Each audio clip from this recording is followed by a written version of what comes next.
I'll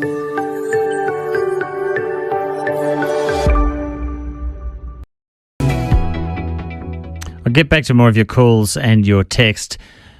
We've had really interesting conversations about donor-conceived people and people being able to track where they come from in very many different ways. There is a call now for a national sperm donor register, a national one, not just one that's based in various states like Victoria, New South Wales and WA. Why do we need a national one? Amy Shackleton joins us once again, National Director of Donor Conceived Australia. Thanks for joining us, Amy. Thanks for having me, Raf. It's great to be here. What's the problem you're trying to fix with a national register? So a register to begin with is important to donor conceived people and donors so that they're able to track their family, to have access to genetic information and be able to find out and manage their own mental and physical health, to find out about genetic diseases that they may inherit from their family. And the reason we're calling for a national register is to ensure that donor-conceived people have equal rights across Australia. Currently, there are some states, as you mentioned, that do have registers, many states who have no register whatsoever. And we have a history of samples being sent from the same donor across state borders.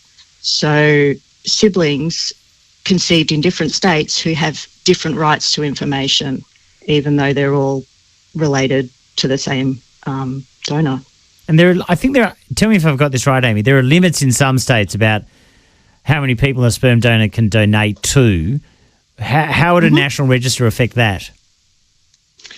Well, simply a register probably wouldn't change the limits, but we're also calling for nationally consistent legislation in the area of family limits and other areas, things like importation of gametes from international sperm and egg banks. I also want to make it clear, in your introduction you spoke about sperm donations, but we're actually calling for sperm, egg and embryo donations, so all of donor conception. It's kind of interesting to me, Amy. I mean, maybe I'm naive. Like, I sort of thought we'd already be there. You know what I mean? Like, it seems obvious. Why do you think it hasn't happened? Donor conception, we've talked about it before, Raf, it has a very complicated history. Originally, all donor conception was anonymous in the 70s and 80s, and it took a long time for society to catch up and for legislation to be put in place that changed the anonymous nature of donor conception. And we still only have one state currently, which is Victoria, that has retrospectively removed the anonymous access to information. So Victorians are still the only, if you're conceived in Victoria, you can retrospectively find information about your family, but no one else in any other state can currently do that.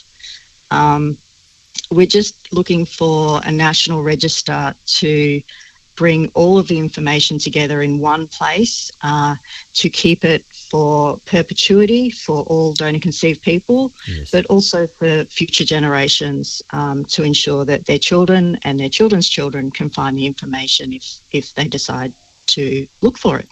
And just finally, I find myself asking this question a lot, Amy, but you put the call out to people like the federal government or federal politicians. What sort of response have you had so far?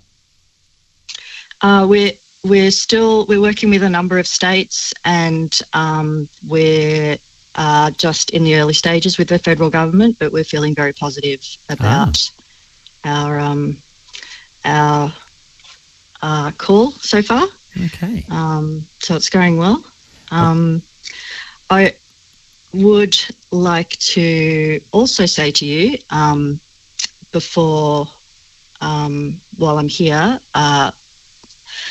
you've been talking earlier about the best thing I ever received in the mail. Oh, yes.